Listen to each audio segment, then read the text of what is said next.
Este podcast es presentado por Legal Tracking. Estar sano no debe ser un misterio.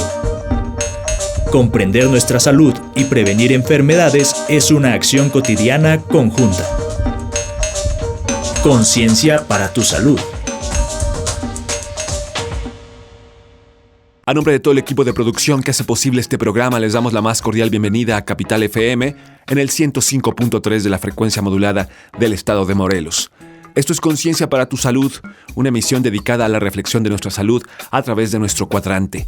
El día de hoy, el tema es discapacidad y como en cada emisión tendremos nuestras ya acostumbradas píldoras informativas. En la sección del especialista tendremos una plática con la Asociación de Asistencia Privada, ACREC, dedicada a atender la discapacidad visual en el estado de Morelos. En cabina tendremos a nuestro invitado, al maestro Enrique Álvarez Alcántara, hablando específicamente de este tema, la discapacidad. Les pedimos que se queden con nosotros a través del 105.3 de FM. Recuerden que estamos en el Facebook como Conciencia para tu Salud y que pueden sintonizar el programa a través del sitio web concienciaparatusalud.fm. Recuerden que también tenemos la repetición del programa en Mixcloud y ahí pueden checar las emisiones anteriores. Como cada sesión tendremos en el otro micrófono al doctor Iván Martínez Dunker. Y bueno, como siempre agradecemos la presencia de nuestros expertos siempre en estos temas de salud, de los cuales les compartimos en nuestras emisiones. Y bueno, hoy experto en el tema de discapacidad, el maestro Enrique Álvarez Alcántara, psicólogo por parte de la Universidad Nacional Autónoma de México, catedrático destacado de la Facultad de Psicología y de la Facultad de Comunicación Humana de la Universidad Autónoma del Estado de Morelos, donde además fue director general del Programa Universitario para la Inclusión Educativa y Atención a la Diversidad.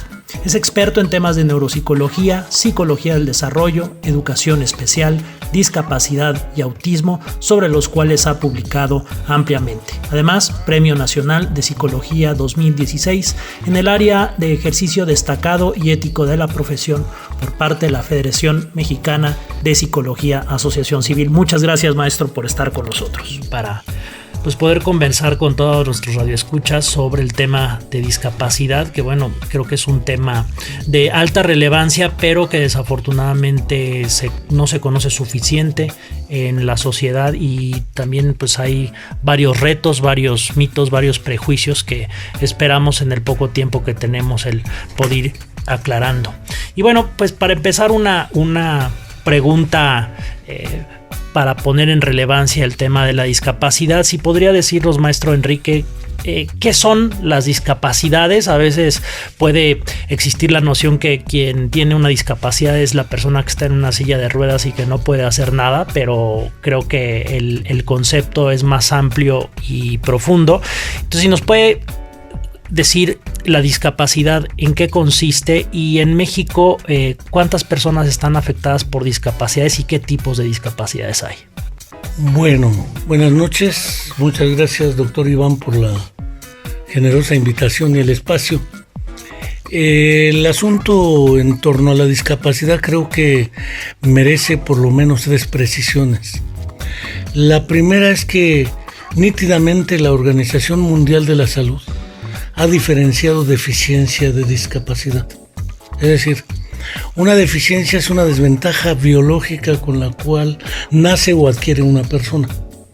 Nacer ciego o quedarse ciego, nacer sordo o quedarse sordo, nacer con una deficiencia para el movimiento, sea por una parálisis cerebral infantil por problemas al nacimiento, sufrimiento fetal, problemas durante el embarazo que impliquen ciertas alteraciones neurológicas selectivas o ciertos traumatismos postnatales que afectan el movimiento, o nacer con otra serie de problemas menos evidentes, síndrome de Asperger, lo que hoy se conoce en algunos lados como trastornos del espectro autista, qué sé yo.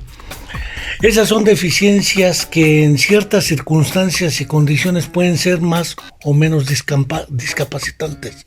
Por ejemplo, yo soy sobreviviente de la última epidemia de polio y sarampión masiva de finales de la década de los 50 del siglo pasado.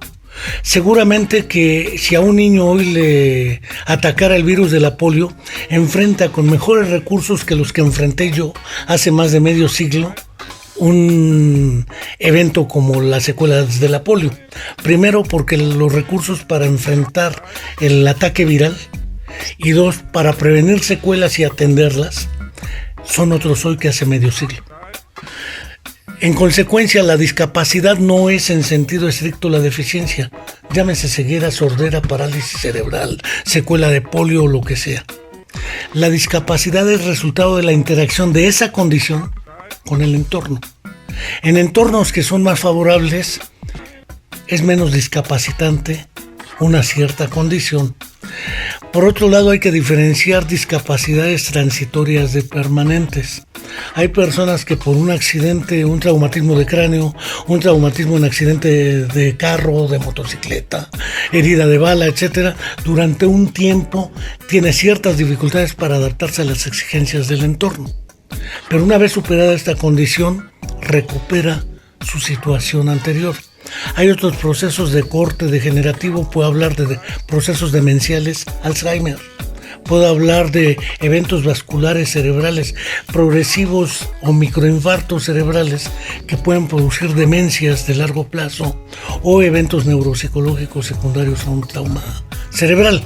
Es decir, hablar de discapacidad es hablar de la interacción entre una condición de una persona y el entorno social que puede favorecer o dificultar sus competencias para adaptarse. Y entonces eso es muy importante, es decir, puede haber deficiencias, pero si el contexto social es el adecuado, puede esto no estar causando una discapacidad.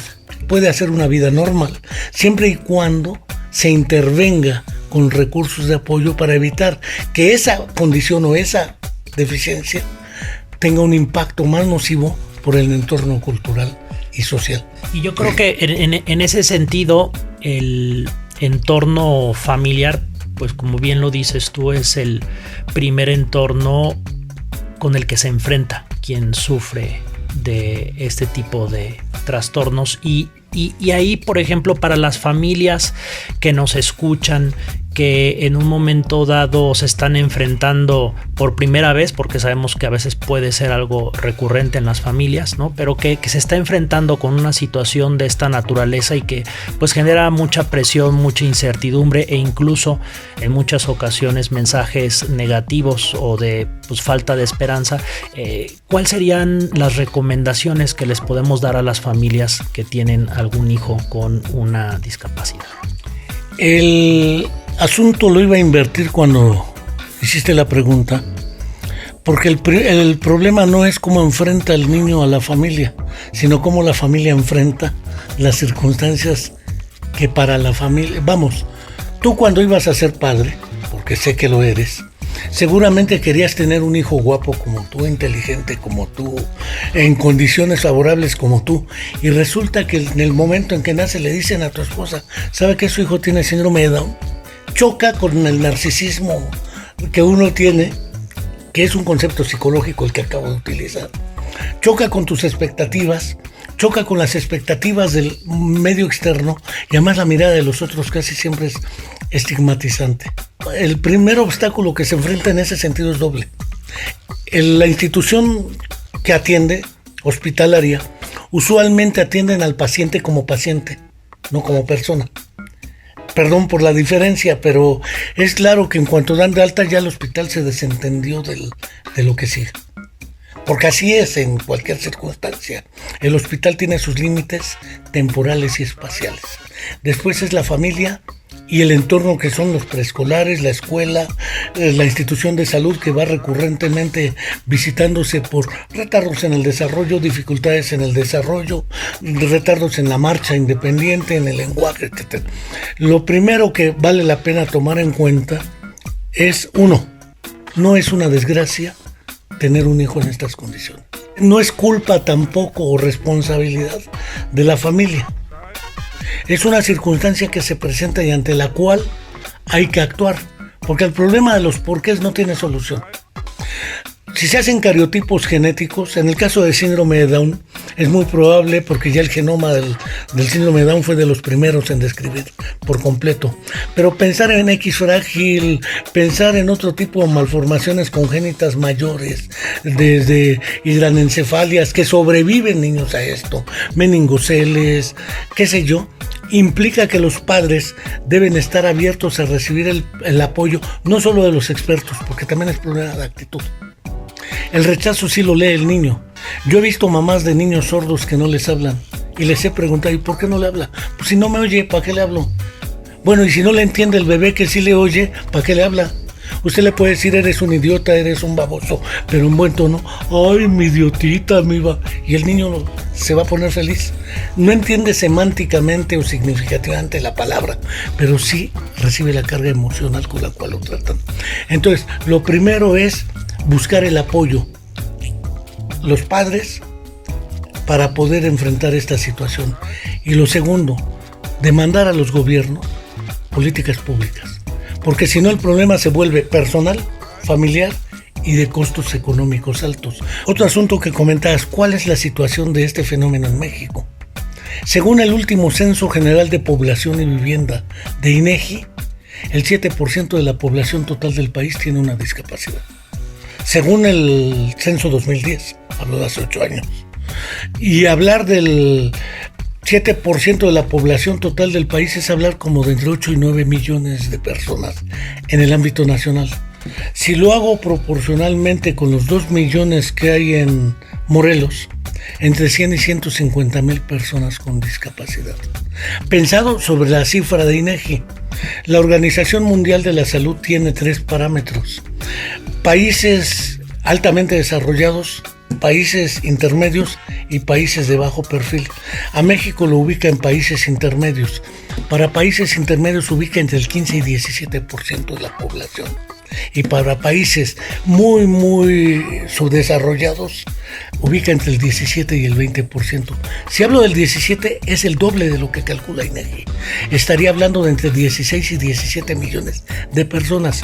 Si los coloco, como el censo es de población y vivienda, no de personas, resulta que cada persona vive en una familia de 4 o 5, multiplico 4 por, son 60 millones los que tienen que vérsela con la discapacidad, ténganla uno. Recuerden que estamos en cabina, el doctor Iván Martínez Dunker y un servidor platicando con el maestro Enrique Álvarez Alcántara sobre el tema discapacidad. ¿Les parece bien si vamos con nuestra primer píldora informativa? Es Conciencia para tu Salud a través de Capital FM. Para entender tu salud, píldora informativa.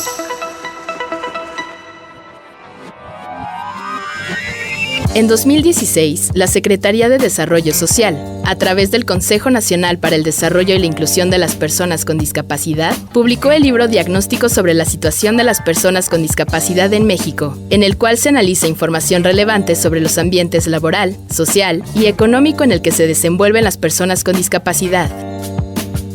De acuerdo con datos del Instituto Nacional de Estadística y Geografía de 2014, el 6.4% de la población del país, 7.65 millones de personas, reportaron tener al menos una discapacidad, las cuales representan en su mayoría a personas adultas mayores, con 60 años o más al momento de levantar la encuesta, es decir, 52.1% del total de las personas con discapacidad, equivalente a 3.98 millones de personas. Ese año, la discapacidad motriz fue el principal tipo de discapacidad reportado, la cual abarcó 2.6 millones de personas, esto es, 37.32% de las personas con discapacidad. Además, padecer una enfermedad fue la principal causa de las discapacidades, que alcanzó un promedio de 38.5% del total de discapacidades. También en 2014 se estimó que 19.1% de cada 100 hogares del país, que representan a 6.14 millones de hogares, vivía al menos una persona con discapacidad.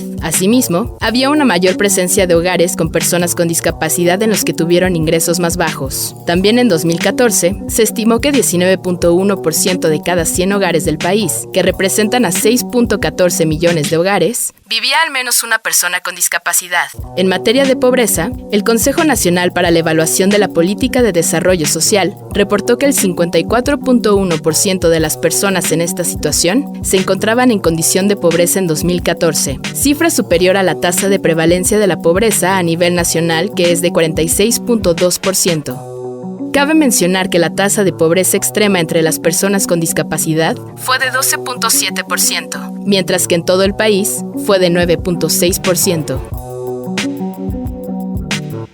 Conocer para conocerte. Información para prevenir. Conciencia para tu salud. Eso es un tema que incluso cuantificando, ¿no? Aunque hay que siempre visualizarlo desde el punto de vista cualitativo, ¿no? Pero cuantitativamente es un problema pues social, en el sentido de que no se están atendiendo adecuadamente a quienes sufren de una discapacidad, y en donde incluso el contexto social está induciendo esta discapacidad. En ese sentido vemos, por ejemplo, en Morelos, pues una de las problemáticas, más allá de lograr esa cohesión familiar, ese apoyo familiar, finalmente el ser humano se tiene que enfrentar, se tiene que mover, como tú lo comentabas en el caso de tu hermano, tiene que trabajar, y la movilidad es algo pues muy importante para pues incluirse en el sector productivo y además pues sentirse parte del tejido social. Pero vemos el transporte público y vemos que hay un transporte público que no es o no está adaptado, ¿no?, a quienes sufren de discapacidad. Esa es mi percepción. ¿Qué es lo que tú ves, no solamente con respecto al transporte, sino con otros elementos fundamentales en donde las políticas públicas tendrían que estar definiendo cómo pues reducir el impacto que estas discapacidades, y por qué no incluso hacer que desaparezcan simplemente a través de unas políticas públicas adecuadas? La primera estrategia, no cabe duda, es la prevención. Y no hay políticas públicas de prevención. Y además tenemos una lucha contra quienes luchan contra esto por sus valores ideológicos, religiosos o subculturales. El segundo asunto es que objetivamente siguen naciendo niños con problemas, o sigue habiendo problemas que provocan deficiencias transitorias o permanentes. Una estrategia de prevención de secuelas hasta donde ello sea posible, y esto implica estrategias de salud. Y el otro asunto que plantea la UNESCO y la ONU para la integración o inclusión, o atención a la diversidad, es lo que ellos definen como barreras de acceso social. E indudablemente las primeras barreras son las barreras de acceso y movilidad. Rampas, escaleras, todo el diseño arquitectónico está hecho para poner obstáculos. El sistema de salud lo tiene muy claro. Entre el 60 y el 70% de las urgencias hospitalarias en personas de 60 y más años es por caídas en escaleras y en baños. ¿Qué estamos haciendo para que las caídas en escaleras y en baños ocupen una tasa importante, que además son discapacitantes, porque provocan usualmente fracturas de cadera, fracturas femorales, y entonces eso implica todo un tiempo y un costo económico además? Recuerden que pueden encontrarnos en el Facebook como Conciencia para tu Salud, que pueden consultar las emisiones anteriores de este programa en la plataforma de Mixcloud, ya sea que ingresen a la página web del sitio Mixcloud o que bajen la aplicación para su móvil, y ahí pueden escuchar las emisiones anteriores de Conciencia para tu Salud. Vamos a un corte, ya volvemos. Estás en sintonía con tu salud. Ya volvemos. Conciencia. Legal Tracking, el software para abogados, hecho por abogados. Legal Tracking. La reflexión sobre tu salud continúa. Conciencia. Lo que todos sabemos de nuestra salud. Vox Populi. Mi nombre es Blanca Cárdenas, tengo 34 años y vivo aquí en Cuernavaca, Morelos. Para mí la discapacidad es un estado, parte de una enfermedad, algunas veces enfermedad, algunas veces por accidente. Los diferentes tipos de discapacidad que conozco son cuando quedas inválido por ceguera, no recuerdo bien los nombres, y considero que las personas con discapacidad no tienen las mismas oportunidades en México.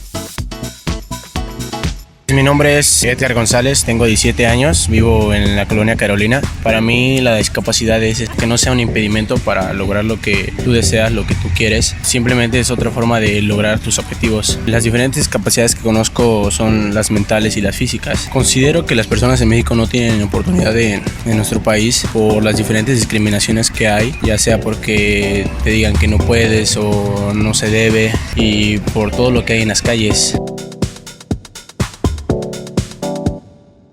Mi nombre es Omar Quintanar, tengo 19 años, vivo aquí en Cuernavaca. Para mí la discapacidad es pues algo terrible, ¿no? Porque la gente que lo tiene pierde muchas oportunidades o se siente insegura. Los diferentes tipos de discapacidad que conozco son que son unas personas que no escuchan o no pueden ver, no pueden caminar. Considero que las personas con discapacidad sí tienen las mismas oportunidades en México.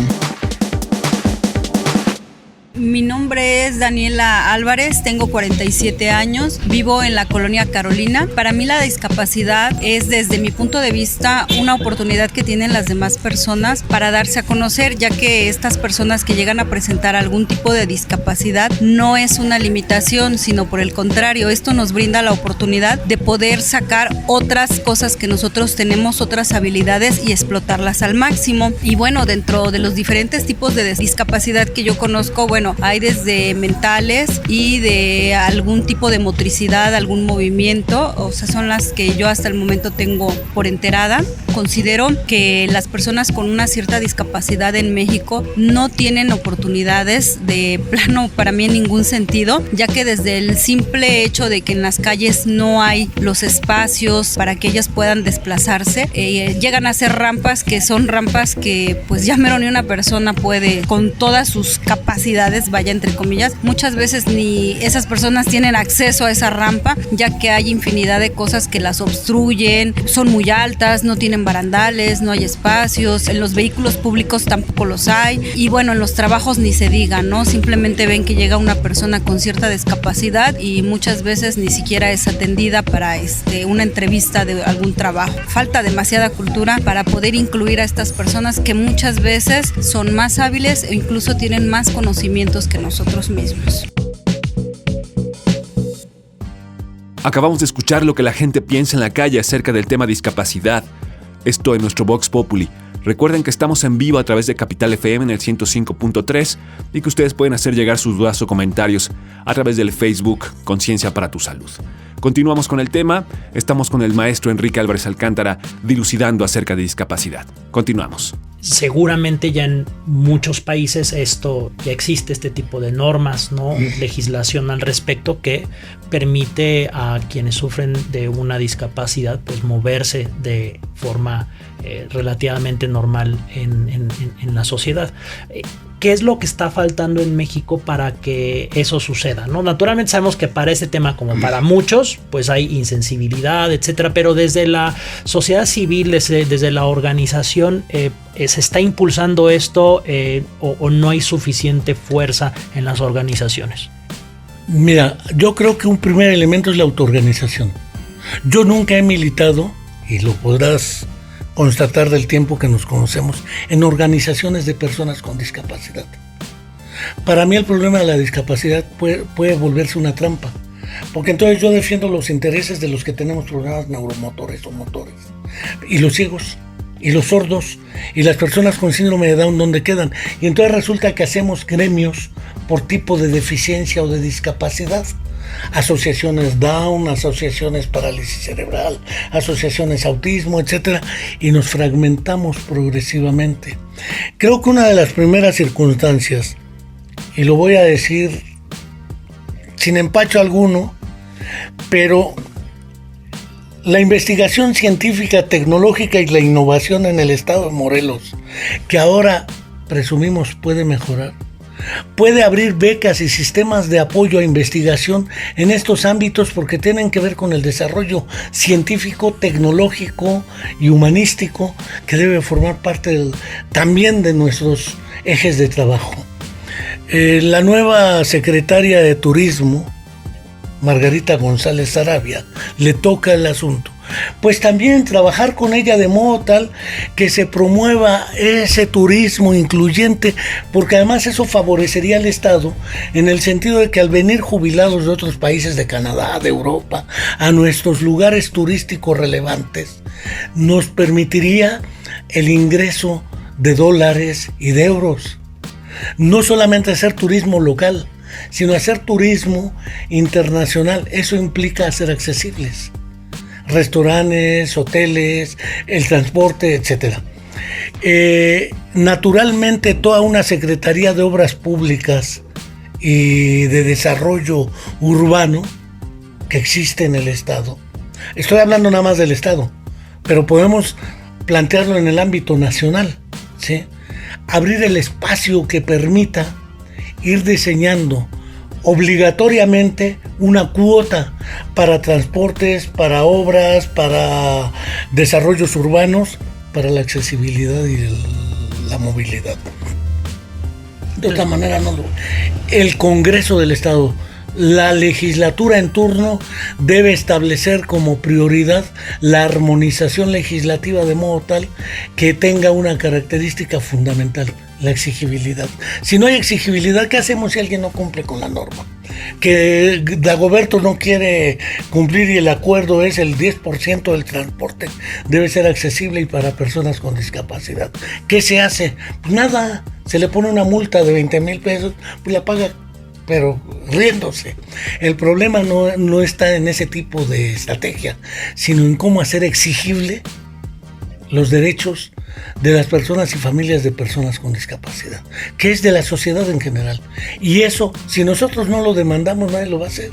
Llámese universidad, llámese nuevo gobierno, llámese cuarta transformación, llámese como se llame. Si no lo contemplamos en un proyecto de desarrollo, no podemos reducir el desarrollo del Estado a encerrar a Graco. Digo, pues es justo y necesario, pero no es suficiente para darle sentido a un nuevo gobierno. Y entonces, como tú lo comentabas, más que estar defendiendo, digamos, discapacidades particulares, lo que hay que estar es enfrentando todo aquello que se presenta como una barrera de movilidad, de inclusión, ¿no? Atacar la discriminación, o sea, cuestiones que son transversales para todos aquellos que sufren una discapacidad. Existen organismos que son muy importantes para la atención de discapacidades y en este caso vamos a escuchar la participación de ACREC, que es una asociación de asistencia privada dedicada a atender la discapacidad visual en el estado de Morelos. Escuchemos a la profesora María Esther Sánchez Aguirre hablar sobre discapacidad visual desde ACREC. Es conciencia para tu salud.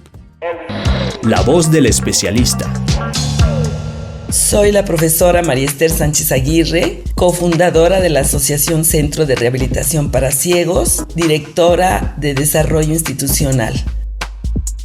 ACREC es una institución de asistencia privada fundada en 1983 con el objetivo de rehabilitar a las personas con discapacidad visual para integrarlos a la sociedad. A partir de 1999, ante la carencia de servicios de oftalmología para este sector, se instaló la Clínica Oftalmológica ACREC. Durante este tiempo hemos atendido a más de 126,000 pacientes en la clínica y 800 en el centro de rehabilitación para personas con discapacidad. Y hablando del término de discapacidad visual, es muy amplio y se refiere a dos tipos de personas. Los ciegos son aquellos que no perciben luz y con una limitación severa. Son las personas que perciben sombras. Los ciegos no perciben luz. Las personas con limitación visual severa solamente perciben sombras. El débil visual es una persona con baja visión. Son personas cuya visión en ambos ojos reúne al menos una de las siguientes condiciones: una agudeza visual igual o inferior a 1/10 en la escala de Wicker. Esto quiere decir que con la mejor corrección posible, lo que una persona normal ve a 10 metros, la persona con discapacidad o con visión reducida lo ve a 1 metro de distancia. Y el campo visual está disminuido a 10 grados o menos. Nuestra visión tiene una visión de 180 grados. Si vamos cerrando esa visión, es como poner nuestra mano en forma de tubito, ¿verdad? Y con un huequito en medio y ver por ahí, y esos son 10 grados. La función visual se califica en 4 categorías principales: la visión normal, que no requiere de ayudas ópticas o lentes; la discapacidad visual moderada, que requiere ayudas ópticas como lentes, lupas, telescopios; y ayudas electrónicas, como pueden ser programas específicos para personas con discapacidad visual que les ayudan a leer, a editar textos, a navegar por la red, etc.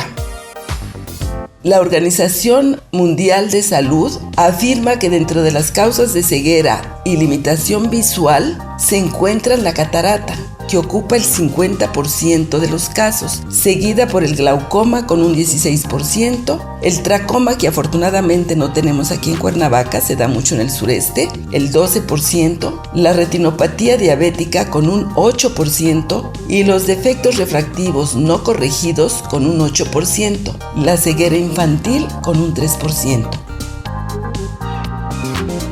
Las personas con discapacidad visual constituyen dos grupos con necesidades diferentes y por tanto requieren de intervenciones diferentes y diversas. Las personas débiles visuales o con baja visión pueden realizar diferentes tareas utilizando, según el grado de pérdida visual, ayudas ópticas para poder navegar en el internet y usar programas de Windows. La persona con ceguera, ya sea total o con percepción de sombras, para su independencia puede adquirir habilidades tanto en lectoescritura braille, orientación y movilidad mediante el uso de bastón y actividades de la vida diaria. Todas estas actividades las impartimos en el Centro de Rehabilitación ACREC a todas las personas con discapacidad visual y baja visión. Atendemos desde niños de 0 a 1 mes en adelante hasta personas mayores a la edad que puedan recibir la atención. Hemos tenido personas hasta de 85 años.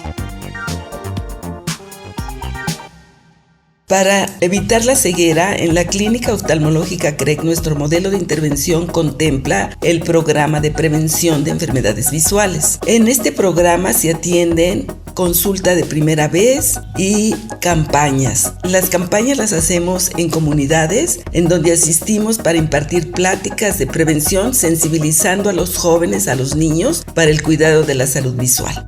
En la clínica atendemos a las personas canalizadas de estas campañas en la consulta preventiva y si requieren alguna enfermedad que necesite atención de subespecialidad, pasan al segundo programa, que es de salud visual. En este programa atendemos con subespecialistas en las diversas enfermedades.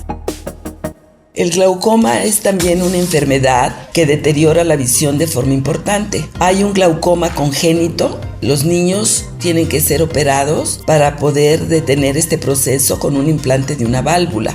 Y los adultos igualmente. Pero es importante acudir al oftalmólogo para detectar si tienen la presión intraocular alta y poder aplicar el tratamiento de gotas de por vida para no perder la visión. Tenemos otras enfermedades como la retinopatía diabética. Es el deterioro de la retina a causa de hemorragias que las personas diabéticas tienen, hemorragias internas en la retina. Estas sangran, impiden el paso de la luz, por lo cual el nervio óptico no detecta esta información y van perdiendo visión paulatinamente hasta quedar ciegos. Las personas con diabetes empiezan con este proceso aproximadamente a los 10 años de padecer diabetes. Pero si las personas acuden después de los 10 años, ya es más complicado. Ya vienen procesos muy difíciles para ellos, con una visión muy deteriorada. En el tercer programa que tenemos, atendemos la rehabilitación a personas con discapacidad visual.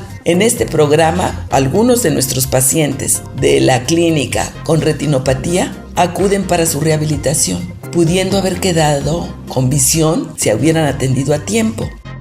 Soy María Esther Sánchez y agradezco su atención y pongo a sus órdenes la Clínica Oftalmológica CREC en el 318-3047 y el Centro de Rehabilitación para Personas con Discapacidad, el 318-96, y en el Centro de Rehabilitación en el 318-2787.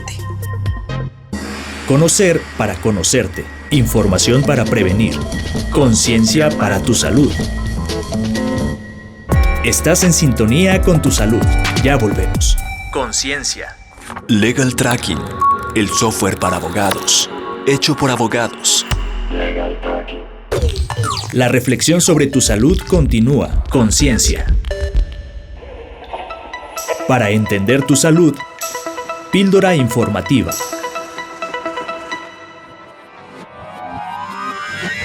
En México, la fuente de información estadística más actual que permite identificar a la población con discapacidades en las entidades federativas del país y estimar su tamaño es el módulo de condiciones socioeconómicas de la encuesta de ingresos y gastos de los hogares del INEGI. La encuesta pregunta a las personas integrantes de los hogares entrevistados si tienen dificultad para caminar, moverse, subir o bajar, ver, aún usando lentes, hablar, comunicarse o conversar, oír, aún usando aparato auditivo, vestirse, bañarse o comer, poner atención o aprender cosas sencillas, y si padecen alguna limitación mental. A partir de los resultados de la encuesta, se estima que en 2014, el 6.4% de la población del país, 7.65 millones de personas, reportaron tener al menos una discapacidad, las cuales representan en su mayoría a personas adultas mayores, que contaban con 60 años o más, 52.1% del total de las personas con discapacidad, o 3.98 millones de personas.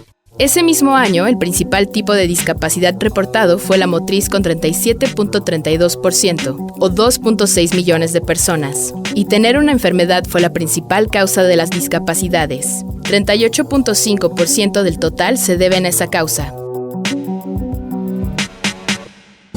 Conocer para conocerte. Información para prevenir. Conciencia para tu salud. Ya de regreso en la recta final de Conciencia para tu Salud, a través de Capital FM, el día de hoy platicando sobre discapacidad, aquí en cabina el doctor Iván Martínez Dunker y el maestro Enrique Álvarez Alcántara, haciendo reflexiones sobre el tema. Es Conciencia para tu Salud. Continuamos.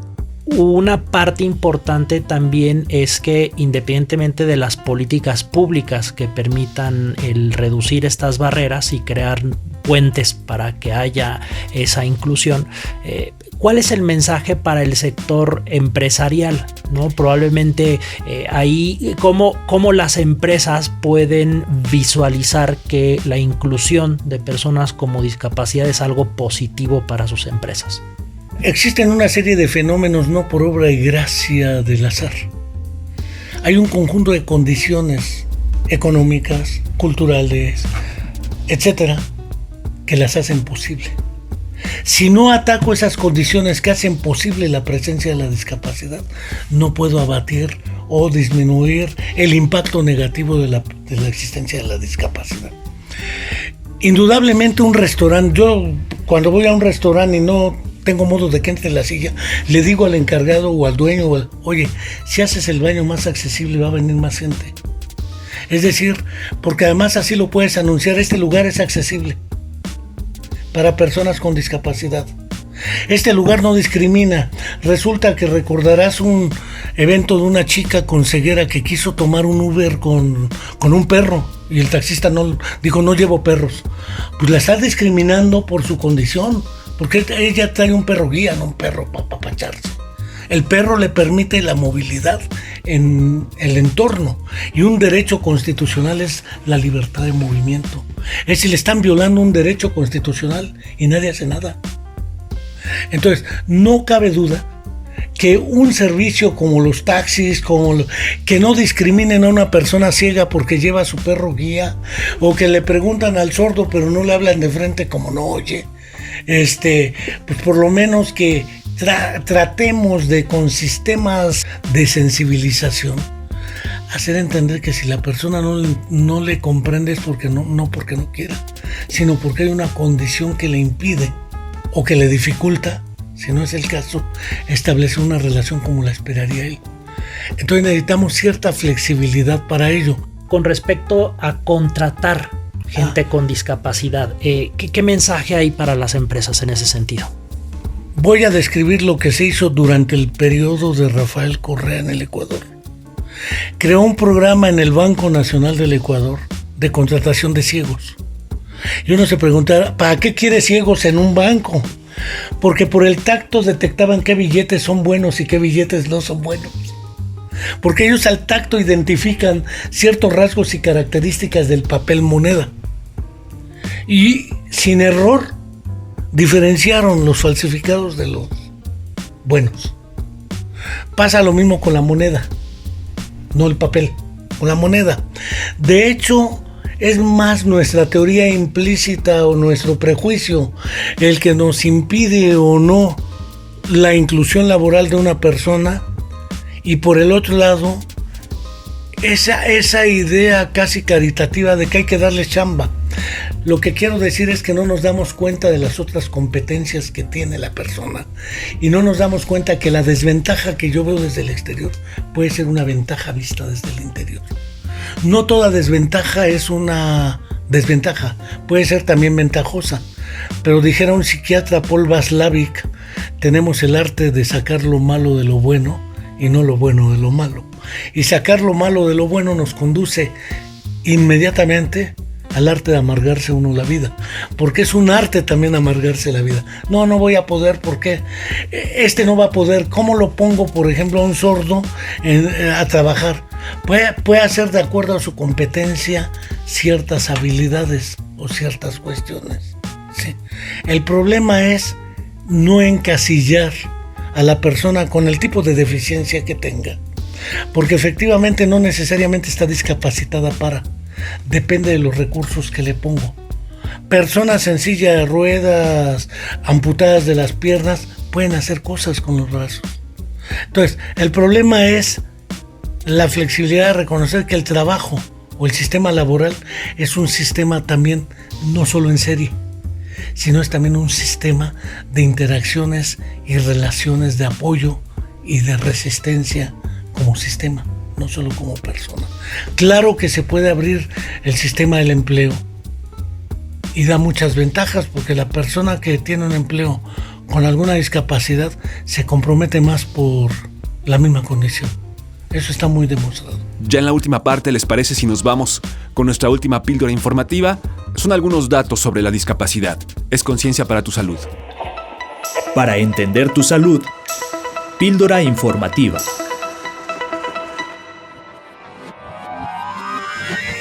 Existen costos asociados a la exclusión de las personas con discapacidad en la sociedad y en la parte productiva de la economía. Anteriormente, la Organización Internacional del Trabajo ha tratado de cuantificar estos costos en un programa de 10 países, considerando la diferencia en productividad laboral, los altos niveles de desempleo y de inactividad, llegando a un rango de entre 3 y 7% del Producto Interno Bruto en los países donde se realizó el cálculo, y que son países en vías de desarrollo que pudieran tener algunas similitudes con México. Una forma de conocer cómo perciben las personas con discapacidad los problemas que los aquejan es consultando la Encuesta Nacional sobre Discriminación en México de 2010. De acuerdo a esos datos, las principales menciones de problemas que enfrentan son el desempleo con 27.5%, la discriminación con un 20.4% y el no poder ser autosuficientes con el 15.7%. En menor proporción, la falta de apoyo gubernamental, salud, problemas de movilidad, respeto a sus derechos e inseguridad. Conocer para conocerte. Información para prevenir. Conciencia para tu salud.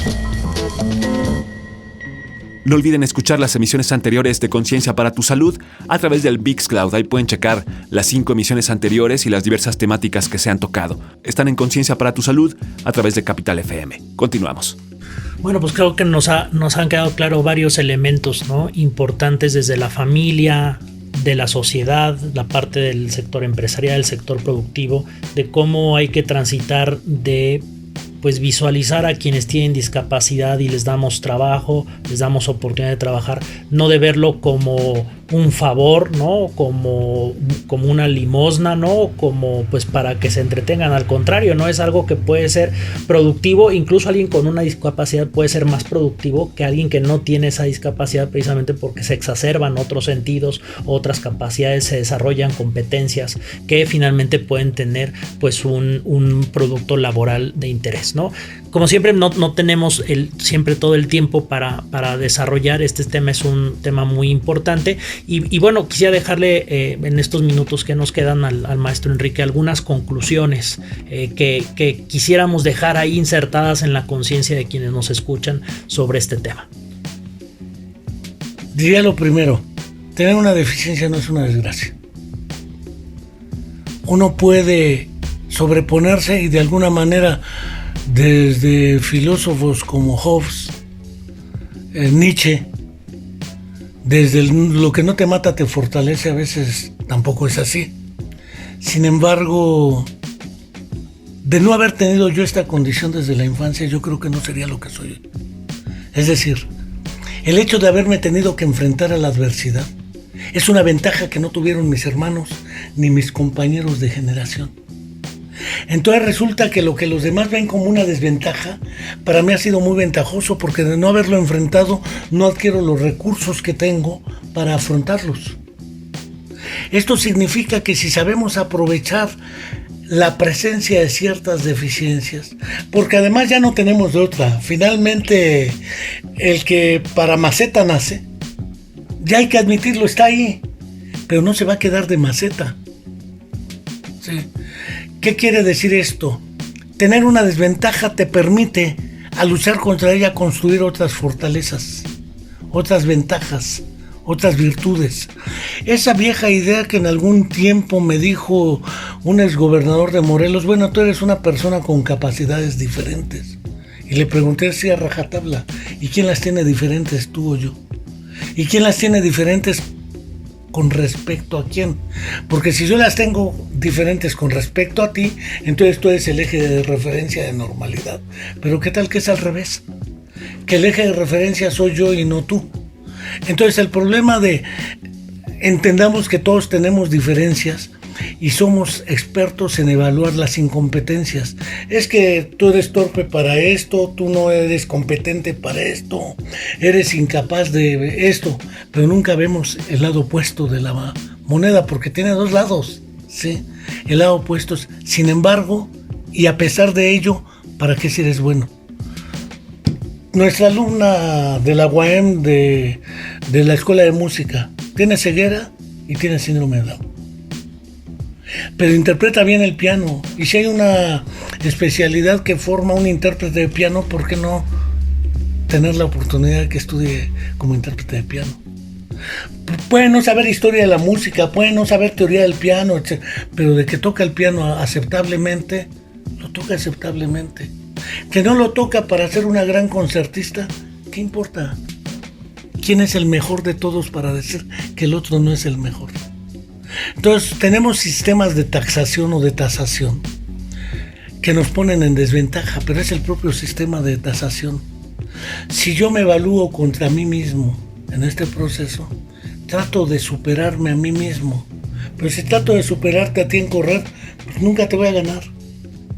Por edad, por fuerza, por condición, etc. Entonces, tenemos diferencias. Admitámoslo. Lo normal es lo diferente. Entonces, a partir de ahí, el problema es cómo proyecto mi vida a futuro. Y los hijos dependen mucho de eso, de nuestra actitud. Un muchacho lo entrevistaron y le dijeron, ¿sabes qué es la depresión? Y dijo, yo no sabía hasta que vi llorar a mi madre. Y lo primero que pensé es, por mi culpa, llora mi madre. No debía haber nacido. Entonces el problema está en que no sabemos reconocer que el otro es el que nos impacta. Por eso me dirijo a las familias, a los otros que no son nosotros, que tratemos de reflexionar mucho más humanamente este fenómeno, mucho más socioculturalmente, porque de lo que hagamos depende mucho de lo que ellos avancen. Y en su momento, de uno mismo, porque tampoco puedo decir, bueno, la culpa la tuvo mi mamá, ya estoy lo suficientemente grandecito como para asumir que mis actos tienen consecuencias también. Pero es parte de este proceso la actitud, que primariamente las familias y el entorno social tienen ante el evento para impulsar el desarrollo a pesar de su condición.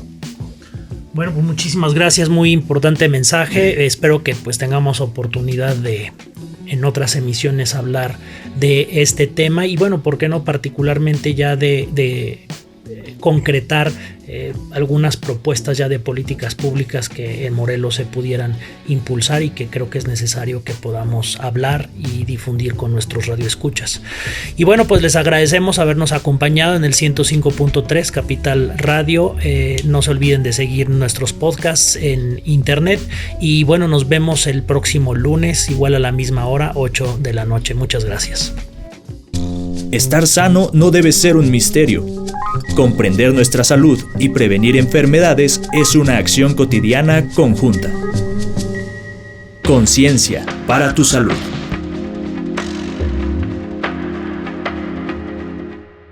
Legal Tracking, el software para abogados, hecho por abogados.